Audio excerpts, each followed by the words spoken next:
नमस्कार विद्यार्थी मित्रांनो, मी प्राध्यापक महेश नागरगोजे.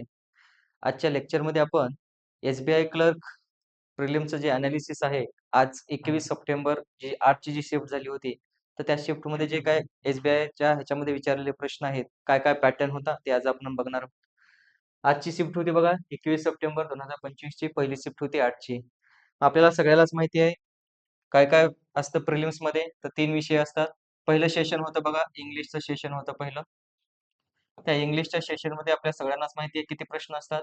30 क्वेश्चन असतात 30 मार्क्ससाठी आणि ह्याचा टायमिंग असतो तो 20 मिनिटाचा सेक्शनल टायमिंग असतो. दुसरं सेक्शन होतं तिथं मॅथ्सचं, त्याला न्यूमेरिकल ॲबिलिटी असं म्हणतो आपण.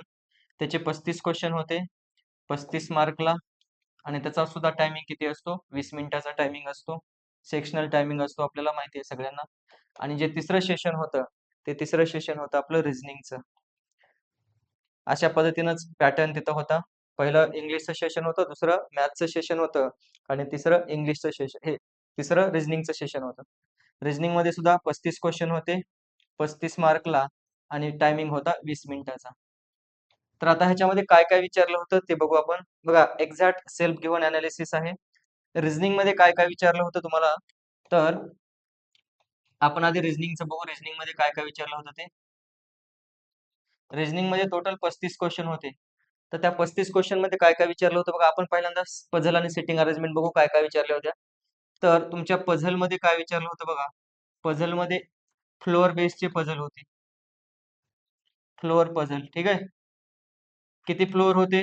तर 8 फ्लोअर होते आणि 8 पर्सन होते. म्हणजे एका फ्लोअरवर 1 पर्सन होता. त्याच्यावर 5 क्वेश्चन होते. त्याच्यानंतर दुसरी फ्लोअर आपल्याला दुसरी पझल होती बॉक्स पझल होती. बॉक्स पझल होते. त्याचे सुद्धा 8 पर्सन होते म्हणजे 8 बॉक्स होते आणि 8 पर्सन होते. ठीक आहे. 8च पर्सन होते. ह्याच्यावर सुद्धा तुम्हाला 5 क्वेश्चन होते. त्याच्यानंतर दुसरी पझल विचारली होती. आता हे 2 पझल विचारल्या होत्या आणि 2 सिटिंग अरेंजमेंट विचारल्या होत्या. सिटिंग अरेंजमेंटमध्ये काय-काय होतं? तर सिटिंग अरेंजमेंटमध्ये तुमचे अनसर्टनची सिटिंग अरेंजमेंट होती. अनसर्टनची. ठीक आहे. एका लाईनीमध्ये नॉर्थ फेसिंग होती आणि ह्याच्यावर 3 प्रश्न होते. किती प्रश्न होते? 3. जर कोणी एक्झाम दिली असेल तर कमेंट बॉक्समध्ये सांगा हे बरोबर आहे का? की अनसर्टनमध्ये 15 पीपल आले होते. अनसर्टनची जी पझल होती त्याच्यामध्ये आपल्याला एक क्वेश्चन विचारला जातो या लाईनीमध्ये किती पर्सन होते टोटल? तर त्याच्यामध्ये 15 लोक आली होती. ठीक आहे. त्याच्यानंतर जी सिटिंग अरेंजमेंट होती ती होती दुसरी स्क्वेअरची सिटिंग अरेंजमेंट. स्क्वेअरच्या सिटिंग अरेंजमेंटमध्ये सगळ्याला माहिती आहे आपल्याला 8 पर्सन बसलेले होते. 4 कोपऱ्याला असे 4 पर्सन होते आणि मिडलमध्ये 4 होते. बरोबर आहे?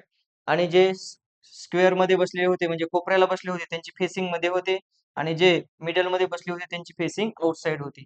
तर या पद्धतीनं ही स्क्वेअरची सिटिंग अरेंजमेंट होती तुमची. त्याच्यावर सुद्धा 5 प्रश्न विचारलेले होते. बघा टोटल प्रश्न किती झाले?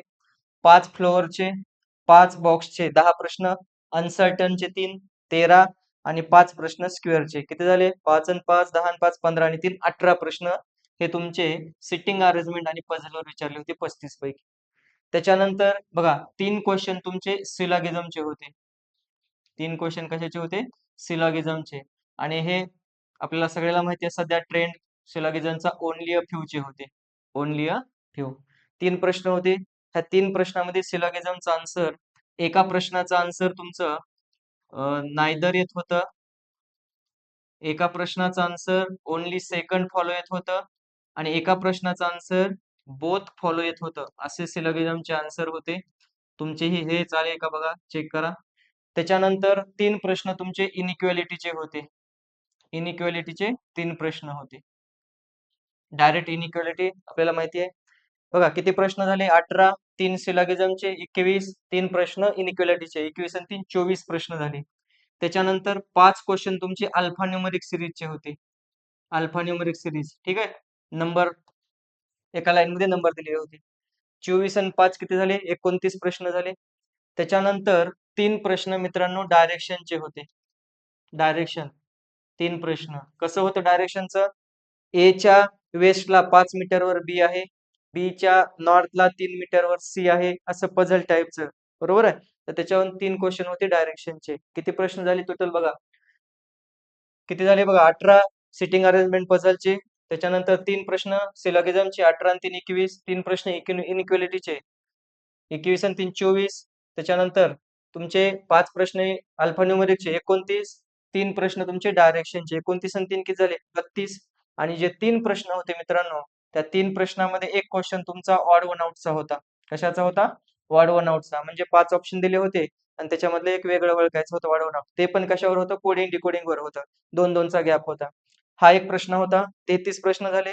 एक प्रश्न तुम्हालाही माहिती आहे, फॉरवर्ड आणि बॅकवर्ड पेअरचा असतो, तो एक होता प्रश्न. 34 झाले.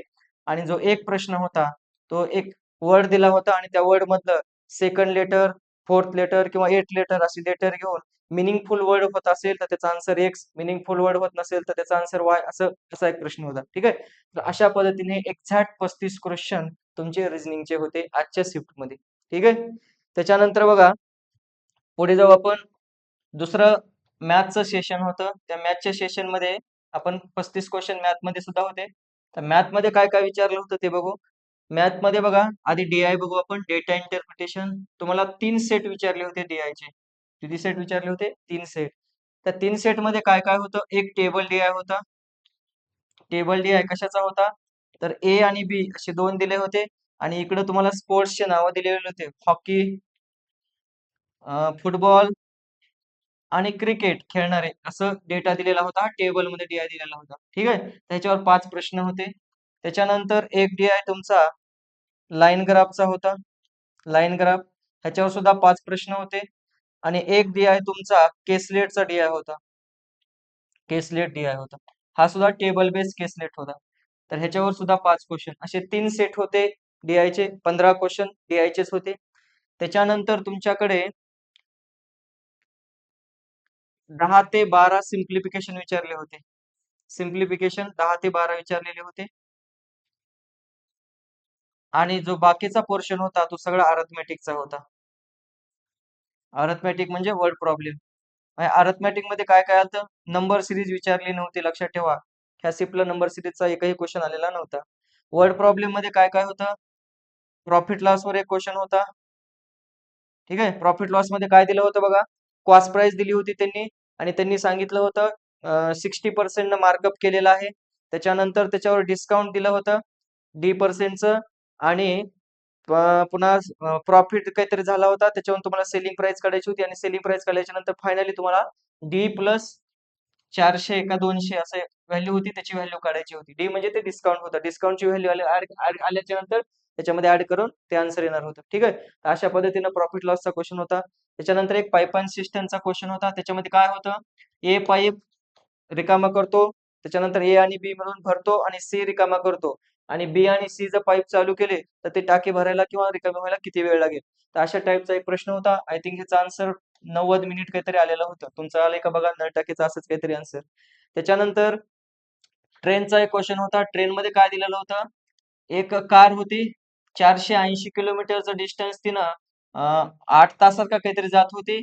आणि तुम्हाला पुढे काय दिलं होतं? टायमिंगचा रेशो दिला होता कार आणि बसचा. कार आणि बसचा टायमिंगचा रेशो दिलेला होता 2:3 असं काहीतरी होतं. आणि त्याच्यानंतर तुम्हाला प्रश्नामध्ये विचारलेलं होतं की बसनं 5 तासामध्ये का 3 तासामध्ये किती अंतर कव्हर केलं. तर असा टाईपचा प्रश्न तुम्हाला ट्रेनमध्ये आलेला होता. त्याच्यानंतर तुम्हाला प्रश्न ह्याचा एक होता, SICI चा प्रश्न होता. SICI मध्ये काय दिलं होतं? 600 रुपयाची रक्कम त्यानं 8% दरानं 5 वर्षासाठी का 3 वर्षासाठी ठेवली होती.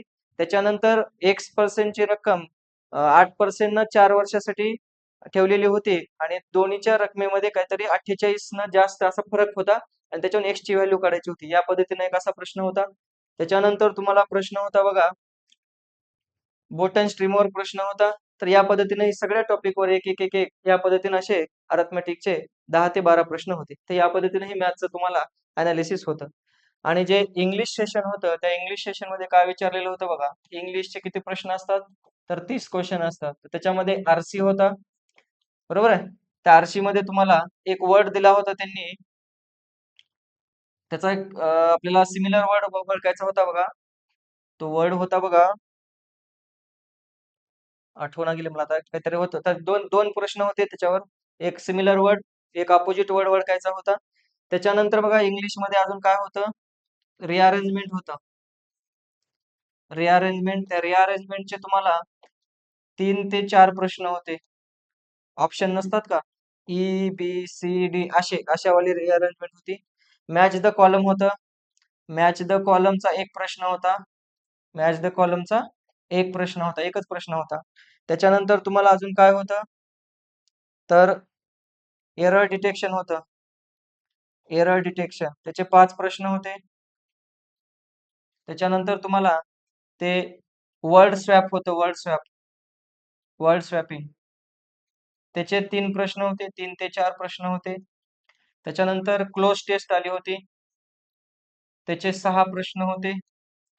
त्याच्यानंतर तुम्हाला आलं होतं बघा अजून cloze test, word swapping, error detection, rearrangement, एक मॅच द कॉलम आणि वर्ड्स युजेस या पद्धतीनं हे इंग्लिशचं सेशन होतं. ठीक आहे, वर्ड्स युजेसचे 3 ते 4 क्वेश्चन होते. तर या पद्धतीनं हे इंग्लिशचं सेशन होतं. ठीक आहे, या पद्धतीनं अशा पद्धतीचं तुम्हाला आजच्या पहिल्या शिफ्टमध्ये SBI च्या क्लर्कमध्ये विचारलेलं होतं. धन्यवाद.